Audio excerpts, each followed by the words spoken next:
Thanks again for making the Locked On Ole Miss podcast your first listen every day. We're free and available wherever you get your podcast, including YouTube. We're part of the Locked On Podcast Network, your team every day. Hello, I'm Stephen Willis, and this is an extra edition of the Locked On Ole Miss podcast, and I'm joined by popular demand with Michael Borkey. Sorry about that. Who has developed a cult following on our Discord for his last couple of videos, man.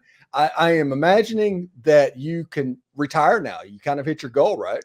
Yeah, I have peaked, and that's okay. Cult leaders are famous, aren't they? I mean, you can go through there's documentaries and stuff on Netflix all the time, and maybe just mine is in the works. Nobody's called me yet, but I appreciate at least having a cult-like following. It's better than not having one at all, I suppose.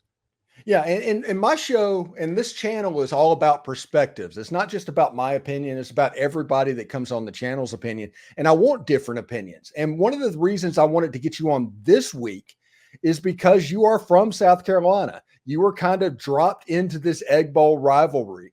You went to school at Ole Miss, so you got to see it firsthand, and you really have become engulfed in it after the fact. But there was a point in time when you did get dropped into this rivalry. What was that like?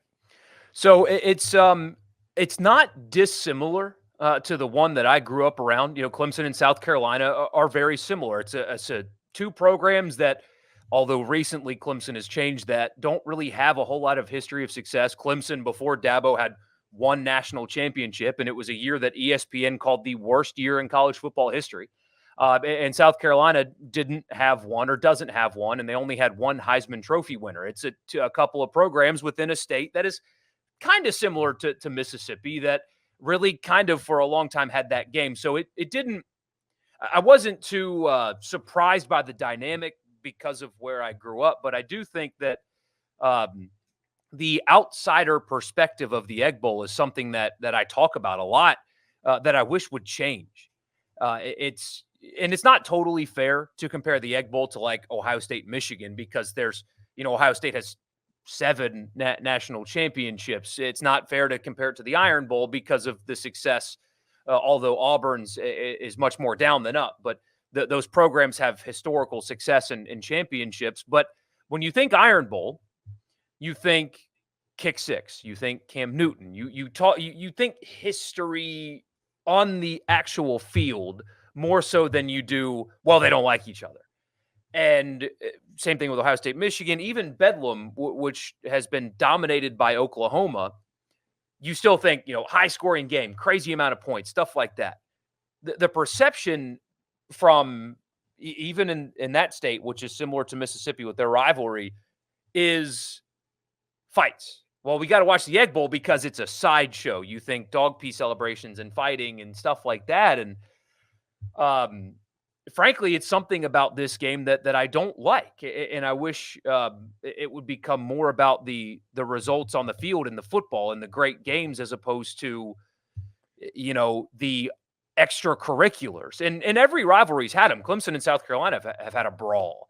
I mean, you've got the image of an Ohio State offensive lineman walking off the field at Michigan with 2 middle fingers up in the air after he gets ejected out of the game. I mean, they've all got it, but that is one thing that I really don't like about the perception of the Egg Bowl, because we do have great games here and great players and great moments that can be highlighted, but instead the country at large wants to watch the Egg Bowl on Thursday because something dumb's going to happen. And I really don't like that about this game. I wish the focus would be about the game and the great moments. And even, some people around here kind of build up oh, hey, remember when there were all these penalties, and remember the brawl, and remember the fight and all that. And I don't think that's healthy, may not be the right word because it's just a football game, but I don't think that helps the perception of the game itself. People look at it as a sideshow, and I don't like that personally, for whatever that's worth.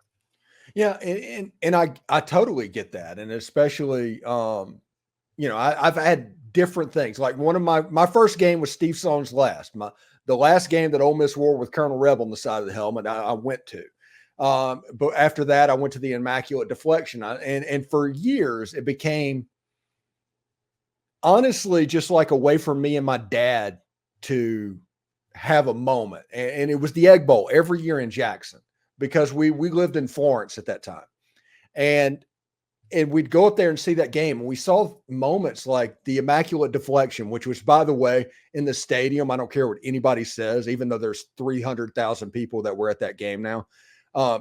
That was the coolest moment that I've ever seen in football, and it happened when I was 7 years old.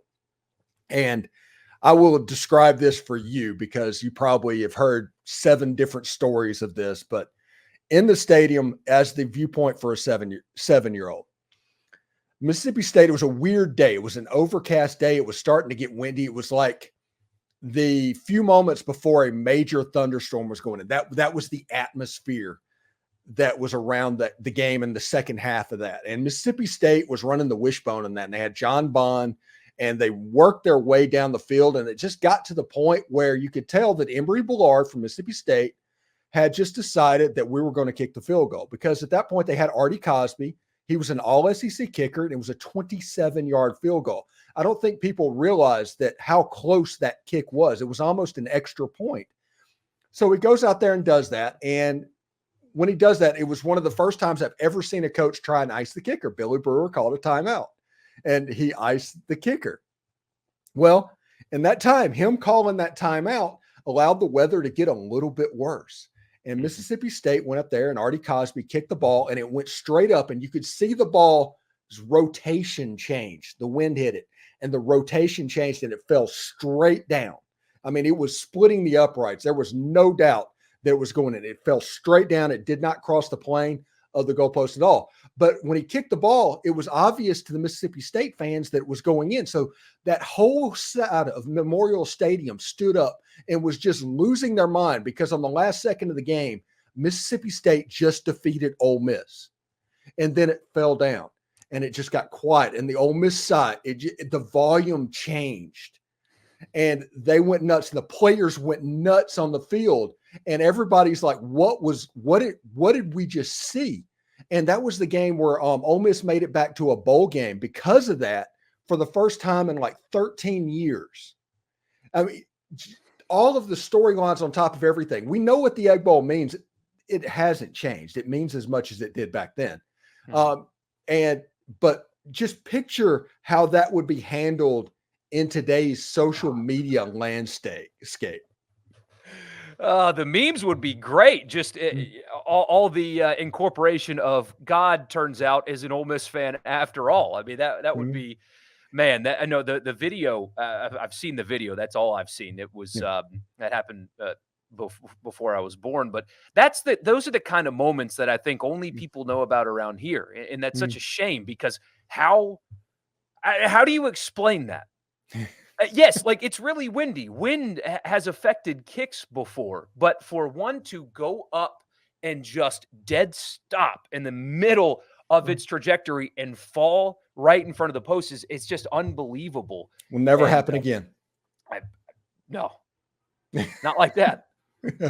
It's absolutely nuts. I love it. Like I said, I love this game. It's like Thanksgiving weekend and all of that, 1992, the Stand. I think that was the first game on Ole Miss's campus when they moved it back. Mississippi State had like 14 plays inside the 15-yard line and didn't score. Ole Miss won that game 17-10.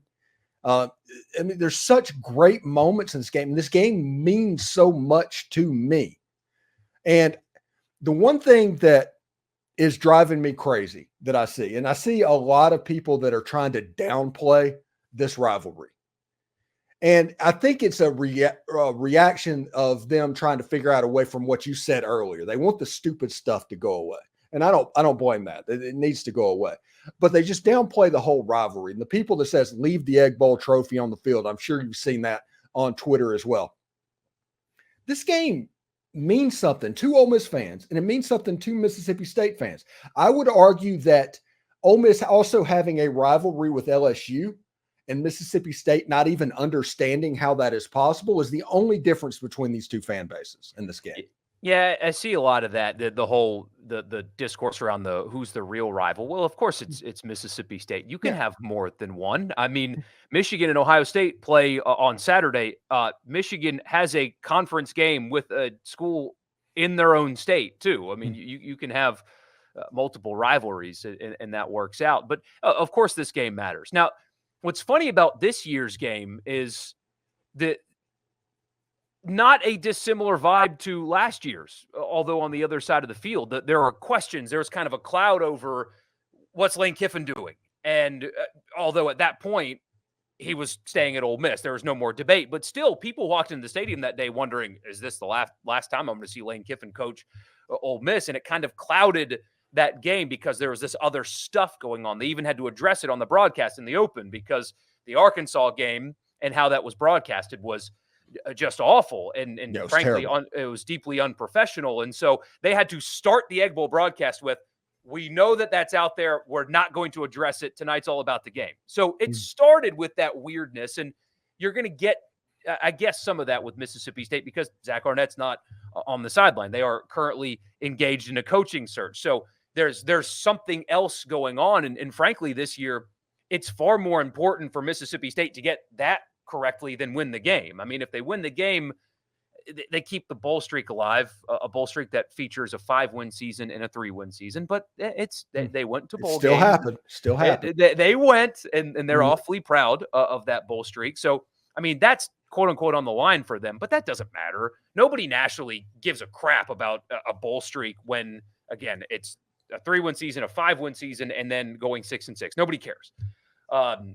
And it's far more important for them to get the hire right than to win this game. So there's another weird circumstance around the Egg Bowl 2 years in a row where at least one of the fan bases is wondering about coaching as opposed to winning the game on the field. So obviously it's deeply important. I think for Ole Miss, this is a no excuse game. You are the better football team. I know the offensive line struggled this past Saturday. They've kind of struggled at periods of time, frankly, really all season. But this is a no excuse game. You are better than them. You are better coached than them. You have a better quarterback than them.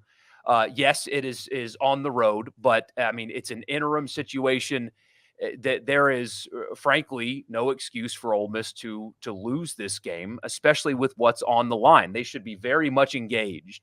And you heard it from Kiffin and Jaxson Dart. It's just words, but sometimes words do matter, and it certainly sounds like they very much understand what happened last year and what's on the line this year. I mean, Ole Miss can have a 1-of-1 season if they win this game and then win their bowl game. First 11-win season ever. So they seem to understand it, but there's no excuses. You go and you win this game. It doesn't have to – it would help to be pretty with the playoff committee, but there is no reason to lose this game unless you lose it yourself. So just go take care of business and you're fine, but they have to go do it. Yeah. I think this is either the anniversary of or the day after the infamous Sokolov tweet. Really? Is that today? Yeah. I think that was Egg Bowl week. Mm-hmm. I think it was that Monday night. I think my most view showed ever. I think I had 36 or 37,000 views was the next day. Wow. Yeah. It was absolutely nuts, that tweet. And then the fact that it just completely fell apart. That was an interesting storyline. I'm not getting into relitigating what happening, but what has gone on at Auburn over the past year, I think all Ole Miss fans can enjoy that. Oh yeah, especially, and I had somebody bring it up to me last night that, there are some folks that cover Auburn that are convinced that he was never, there's also somebody that does media in this state that is convinced that Lane Kiffin never had the chance to take the Auburn job. He had the chance and chose not to. And they went with their second choice, and their second choice lost to New Mexico State on Saturday night. Didn't lose to New Mexico State, got smoked by New Mexico State. You know who didn't get smoked by New Mexico State this year? Who's that? Jamie Chadwell's Liberty team. That was brutal. But yeah, so, and this time around is going differently. I've talked about this before as well. People are, at first I thought that Kiffin should just go ahead and, because he was asked about A&M, and just hammer it. Like, I'm not a candidate. I won't be, all that stuff, and just kind of give the Dan Lanning answer. But I've kind of changed my mind on that, because last year when Brian Harsin got fired, everything was Lane Kiffin. Kiffin. That's all it was talked about. He's their number one guy, all this. That is not happening in this search. And who knows, maybe it's super secret and he ends up going to A&M anyway. I don't think he will, but he is not being linked to that job in the same way. Only Pete Thamel really is continuing to mention him basically first. He did it on game day on Saturday, but he's the only one. So either he knows something that nobody else knows, or in the same report when he mentioned Dan Campbell, who has already publicly said no, then they're just doing that for whatever reason. So I don't think Kiffin needs to address it in any way, because I don't think that it is distracting the fan base. I don't think it's anybody is really paying attention to that at all. So I've totally changed my mind on how he should approach it this time. I think he's fine not talking about it. There's no reason to at this moment. Nobody's really thinking about it. And it's a very different vibe than Auburn last year. So I'm actually totally, completely fine with how it's gone this time. There's no reason to address it. There's nothing to address as of this moment. Yeah, the reason that Lane Kiffin shows up in the top of these lists from time to time is he's just an SEO monster. Your videos and stories and all that are going to do better with Lane Kiffin in the headline than without it. That's just the truth. Now, Deion Sanders being around means that now you have the Lane Kiffin stuff and the Deion Sanders to play the SEO game. But last year, as a fan base, I don't think Ole Miss fans understood that. This year, I think they do. Well, most of them do. I did a video probably 2 weeks ago about the A&M job, and just basically said that Ole Miss fans don't have to worry. That's the worst fit in the history of fits, and it just doesn't happen. This is why his name keeps bringing up. And just because the headline was about that, people getting mad, and it's like, no, y'all, you want to know how I know you didn't watch? Stuff like that is absolutely nuts. But anyway, how can Ole Miss defeat Mississippi State Thursday night? I'm going to be overly simplistic, but execute. I mean, that's really what it comes down to. Mississippi State is really, really good at one thing, and that's linebacker play. That's an area of concern, I think, for Ole Miss is pass protecting, specifically Watson. He's electric. I mean, he should be a first-team All-SEC guy. Buried in a really bad year is they are getting elite linebacker play. Watson and then Johnson to a lesser degree, but still having an incredibly good season. That is where Mississippi State can cause some problems in the run and both getting after the passer. Watson's really good at getting after the quarterback. So if they find a way to alleviate that, the backs in the backfield and pass protection are going to have a big day because of how good specifically Watson is at getting after the quarterback. But if they can protect Dart, I mean, this defense at no point has shown the ability to pass defend against any team with relative competence. It's a game where if Ole Miss comes out focused and prepared to play and executes offensively, the opposite of the Auburn game, right? If they come out and they don't have stupid penalties, if they don't have a drop like Watkins did, which is not something that he does very often, but still, no penalties, no drops, protect Dart, and they literally cannot. They are not capable of stopping this Ole Miss passing offense. They are not capable. They have not shown an ability to do it to anybody. Western Michigan, South Carolina. I mean, the worst teams that they've played have had field days passing on this defense. The secondary is simply just not good enough. So if you can protect, if you can keep Watson off of Jaxson Dart, Ole Miss is going to score a lot of points in this game. It is really that simple. And so I don't think they're equipped to win a track meet either, is Mississippi State. I know Rogers is back, but he's very limited. And this Ole Miss defense has feasted on average to below average offenses really all season. It's just the good teams they've played that have had their way with them. But no, I truly think that the line is even a little low. I was surprised to see it as low as 2 touchdowns, but Ole Miss is a better team. If they execute in this game, there is no reason for them to lose. It's that simple. Yeah, this is a game, and I did a whole segment on the show about this. Everybody talking about, well, this is a rivalry game. Anything can happen, or you can throw out the records when these two teams plays. That's a trap. That is designed to help the underdog, because if Ole Miss comes out and does what they can do, none of that's going to matter.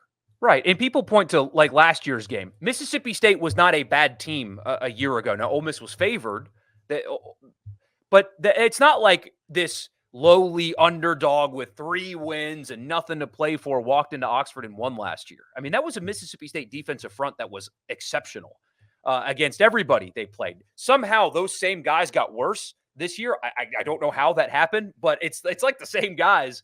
But that was a highly productive defensive front with Zach Arnett calling the defense only, and they were really good. That was a really good defensive football team last year. So I don't put that on the same plane as this game like some people have, or 2017, for example. Fitzgerald got hurt in that game. That totally changed the dynamic of that game. So, well, upsets have happened. Ole Miss was better in 2017. Yeah, but Fitzgerald got hurt. Last year, those were 2 relatively equal teams to where it wasn't like the shocking thing. This is a bad Mississippi State team. It's a bad offense. Their best offensive player, well, you could argue Tulu, I suppose, but Marks got hurt again. God bless that kid. He has just dealt with injuries all season long. When he's healthy, he's great, but poor kid just cannot stay healthy. So who knows if he can even play. If he does, he won't be 100%. They don't protect particularly well. Rodgers is very, very limited.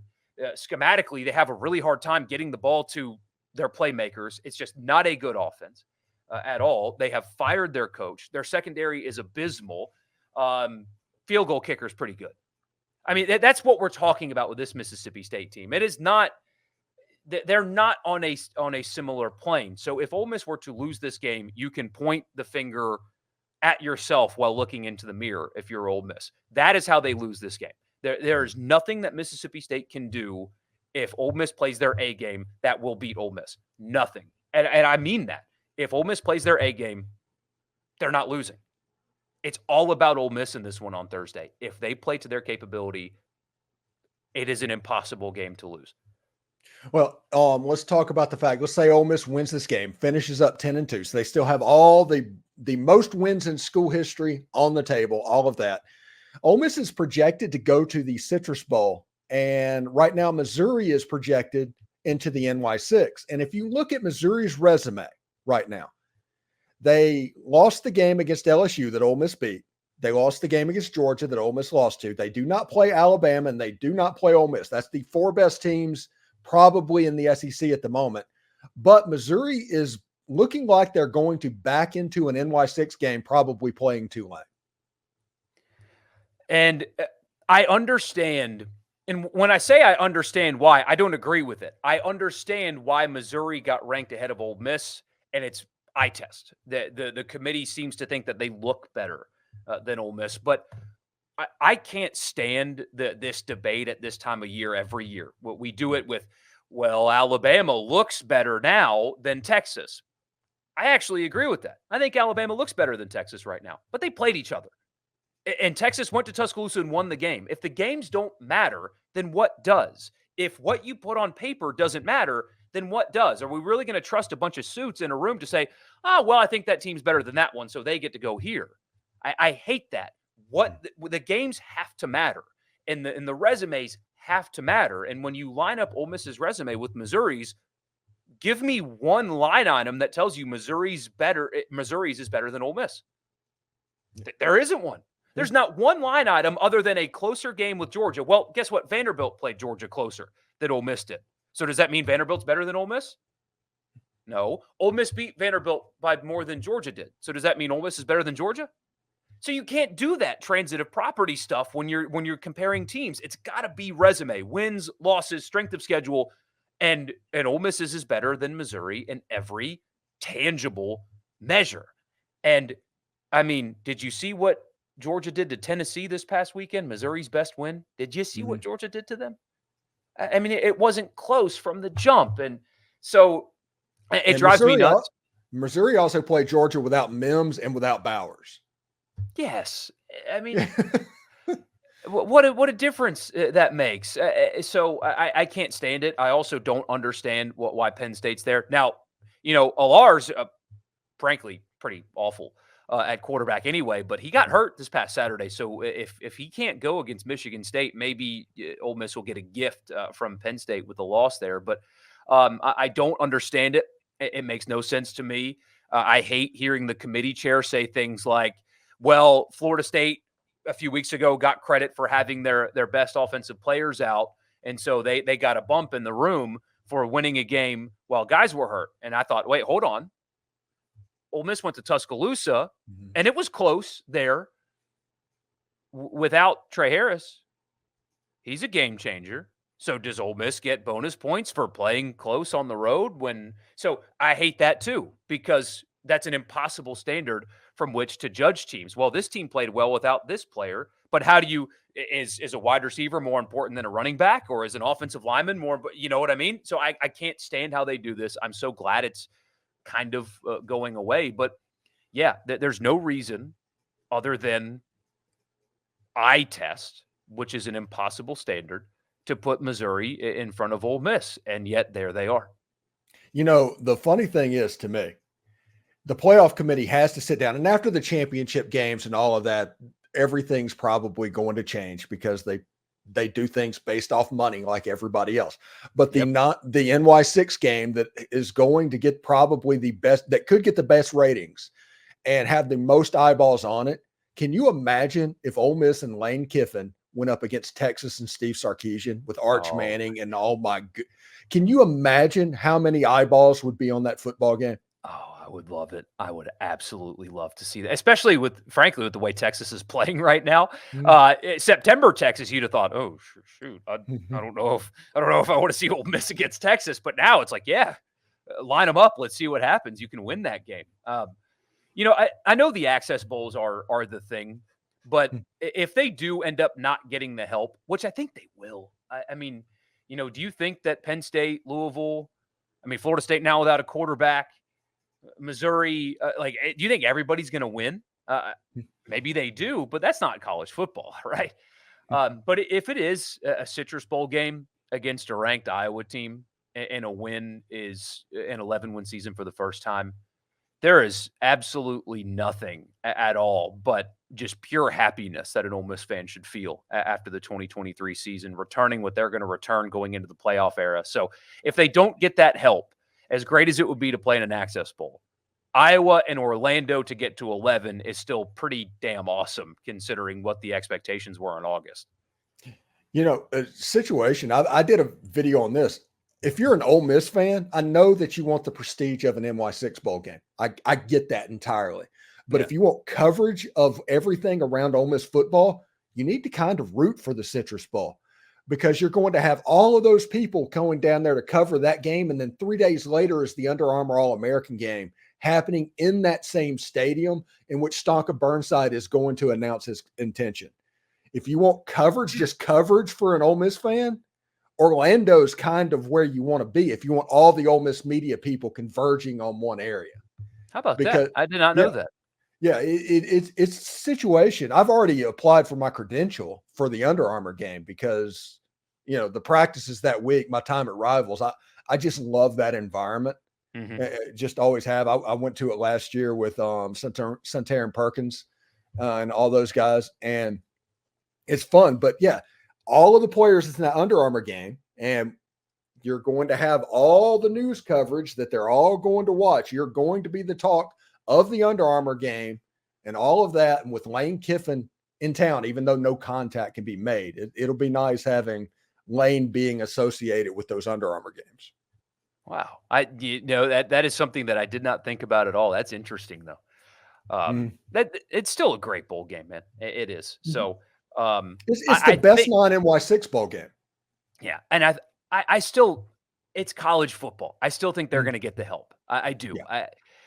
You think, I know Kentucky lost to South Carolina, but are you convinced after watching Louisville play the last few weeks that they're just going to go ahead and beat Kentucky? Because I'm not convinced that they are going to go in and beat Kentucky.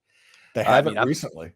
I'm not convinced that Penn State is going to win on Saturday. I'm not totally convinced that Missouri's just going to run through Arkansas, especially now that the coaching uncertainty has become certain for the Razorbacks. Now, if Billy Napier if Austin Armstrong's defense doesn't give up a 4th and 17, then we're not having this conversation anymore. But how do you eye test though, right? A bad Florida team, you have to convert a 4th and 17 to beat a bad Florida team at home. But the eye test tells you that you play Georgia well. You got a moral victory in Athens. So Yep. that does away with a home, like, skin of your teeth win over Florida. And so did Vanderbilt, by the way. Vanderbilt played Georgia really close. So let's rank them too. Yeah, seriously. Kirby Smart said all SEC teams deserve to be ranked, right? He did. He absolutely did. So anyway, thanks for making the Locked On Ole Miss podcast your first listen every day. We're free and available wherever you get your podcast, including YouTube. We're part of the Locked On Podcast Network.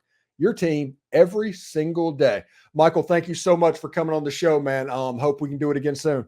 Anytime. You know it. All right. Take care, bud.